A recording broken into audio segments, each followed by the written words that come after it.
It has relatively been a very long time since I have done a video, and it's literally almost been like a year since I've done one.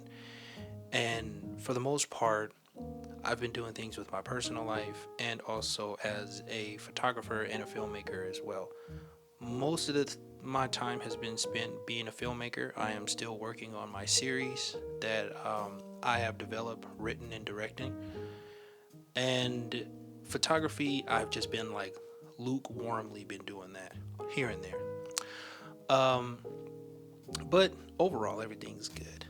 But I always tell myself how to keep my interest in doing photography since I felt like I've hit my peak at what I do now.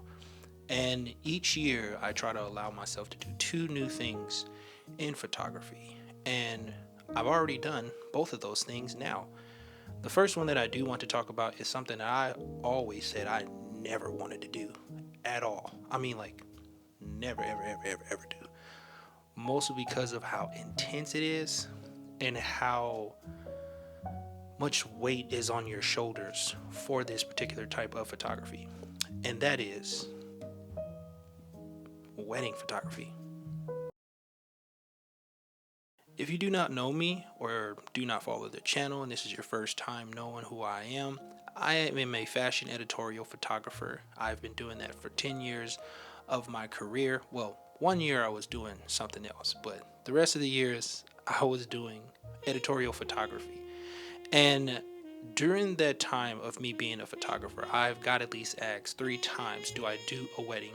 And each time I've always said, hell no, I do not do weddings. Mostly because of how intense they are and how much weight they put on your shoulders. And it is actually not your story that you're trying to tell as a photographer, it is someone else's story. And for my work, I am always telling the story from my point of view, never from someone else's point of view. And when I told myself that I wanted to do two new things as far as in my photography work, I just didn't know what to eventually do or what those two things I was going to pick up as a photographer, because I usually do this just to keep my spark going, to not make myself feel bored of the type of photography I do, but just in photography in general. So I ended up getting a text from a friend of mine, who is a very good friend of mine, who has also pretty much helped me a lot through my career as an editorial photographer. And she told me, do I do weddings? 100% I said no.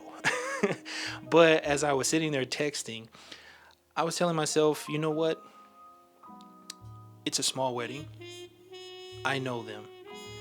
And I don't feel like it'll be too much pressure on me as a photographer. And when I ended up texting her, yes, I will end up doing this, you don't know the pressure I felt on myself of being nervous, of being scared, and telling myself, I am going to fuck this up. 100%. I think as artists or photographers, whatever it is you do is in the arts, you continue to always be nervous. It's kind of like having pre-game jitters.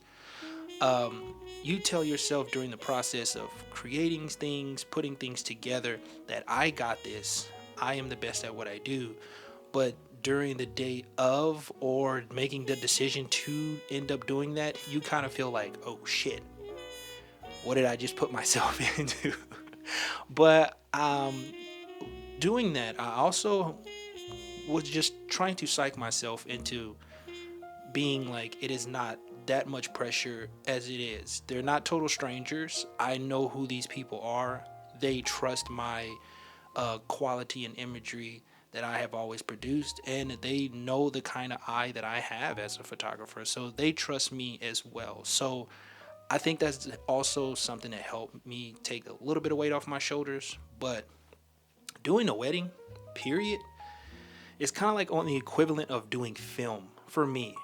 I think they both go in tandem. One mess up, few mess ups, you kind of mess up the entire experience of things. But as time went on and the shoot date came around, yeah, I had so much fun doing this.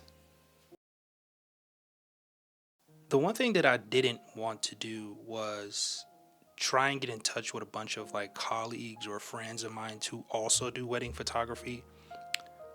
Mostly because I wanted to get the full on experience when it came to figuring out or being immersed into being a wedding photographer, or what is it that they do. Somewhat similar to what editorial photographers do, but it is like way a lot more to do. Like a lot more to do. And when it came down to just finding the images of like moods that I wanted to get and everything, and I had everything situated, it came down to just what lens would I use. And the lens that I chose, which would probably send y'all in an uproar, is the Fujifilm 23mm f2 lens. I used that lens for the whole shoot. Now I know you're gonna come after me. I understand. I get it. I understand. I know that a lot of people that do wedding photography, you have a zoom lens. However, that lens, I know its ins and outs. I am completely its shadow, so I know how it works, what works and what doesn't work with that lens. I understand that the low light capabilities of that lens it is not like very, very bad, but it is to a point where you can actually start to see some grain in the images. But also Fujifilm does a great job when it comes to stuff like that. But good thing I had my external light on me just in case it got like way too dark. But relatively throughout the day, it was enough to produce really great images throughout the entire time. And just being able to tell a story of their day, not my day, it was their day. And I feel like I felt way more comfortable because I know that lens and I know its capabilities and everything like that. And my friend who was also there with me, Rochelle, when even she got to see some of the images through the camera, she was just automatically in awe with it, like I was, because I've never ever done anything like this before. And I feel like the 23mm is a good lens, especially in tight spaces or small events like this. Mostly because it isn't equivalent to a 35 if you don't know, but it is kind of like the equivalent of what our eyes actually see. And that's the one thing that I always enjoy about using this lens. I even use it in my own work.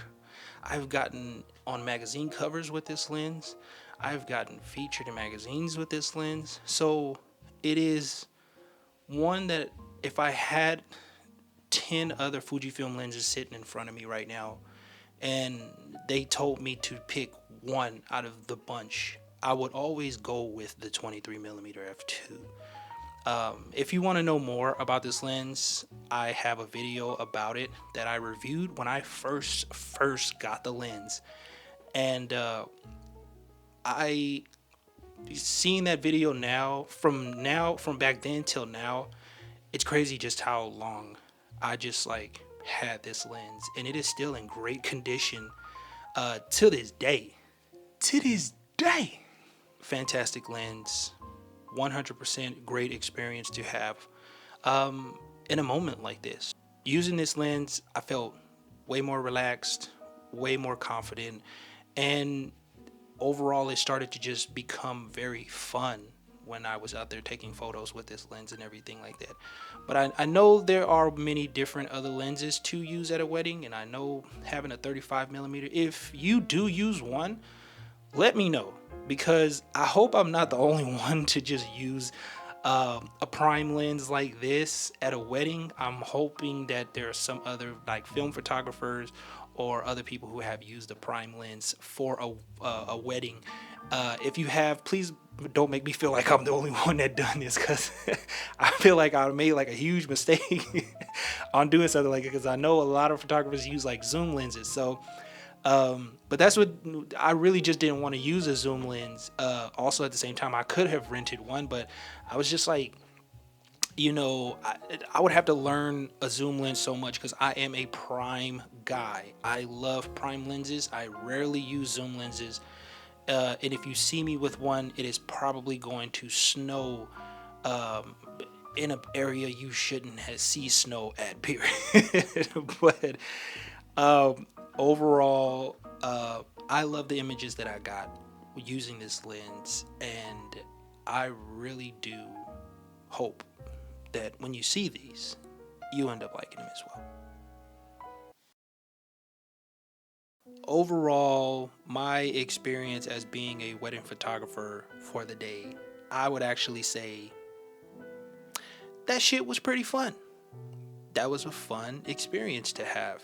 I was so scared of, just like I said in the beginning, it's the tension, the intensity of capturing someone's moment and having the fear if I mess up someone's big day over some photos, I would feel bad about myself. But me and my friend Rochelle, we had such a great time. And I would also like to add that having a second pair of eyes, someone that is also creative as well, it is a plus to have with you on set, regardless if it's a wedding, an editorial shoot, some landscape, maybe some street photography, or anything that you're doing as a photographer. It is great to have a second pair of eyes. She was able to see things that I was either not paying attention to, or I was just too busy doing something else. And a lot of those that she had said, I ended up capturing the moment, and then they ended up in the final results of these photos. So it's always great to have someone with you. It's okay being a lone wolf every once in a while, but when it comes to stuff like this or something that is very in an intimidating level of photography, it's great to have a second pair of creative eyes there with you on the set.